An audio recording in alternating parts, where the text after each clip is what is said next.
তো রাত্রে ঘুমাইছি আমি প্রায় 12:30 পৌনে 1টার দিকে। এরপর আর কইতে পারি না, সকালে 5:30টার দিকে ঘুম থেকে উঠছি, উঠে সেটা দেখতেছি শোকেস খোলা, লকার খোলা। এটার মধ্যে আমার 2 জোড় কানের আছিল, একটা আংটি আছিল, 20,000 টাকা আছিল, ওই নাই। এরপরে এই দিক দিয়ে সব দরজা সব খোলা, জ্বালানা রড খোলা। আর টাকা নিছি নি? হ্যাঁ টাকা নিছি, 20,000 টাকা নিছি। আর এরপরে মোবাইল নিছে, মাতার কাছে আমার মোবাইল আছিল, আমার পুরান মোবাইলটা আমার কাছে রাখিয়ে সেটা নতুন মোবাইলটা নিয়ে গেছে। মানে আপনারা কোন টের পাইছেন না? না না আমি টের পাইছি না।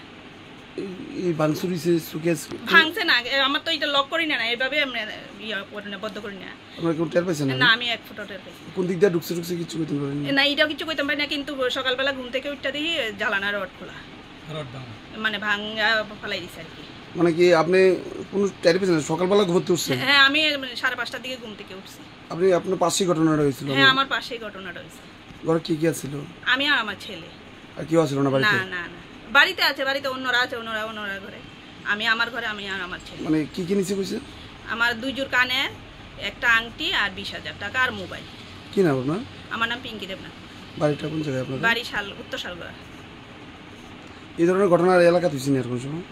ঘটনা তো হয় টুকিটাকি, চুরির ঘটনা হইতাছে। হ্যাঁ হ্যাঁ তো কালকে ওইদিকে স্কুলের ওইদিকে বলে রাবার চুরি হয়েছে শুনছিলাম আর কি।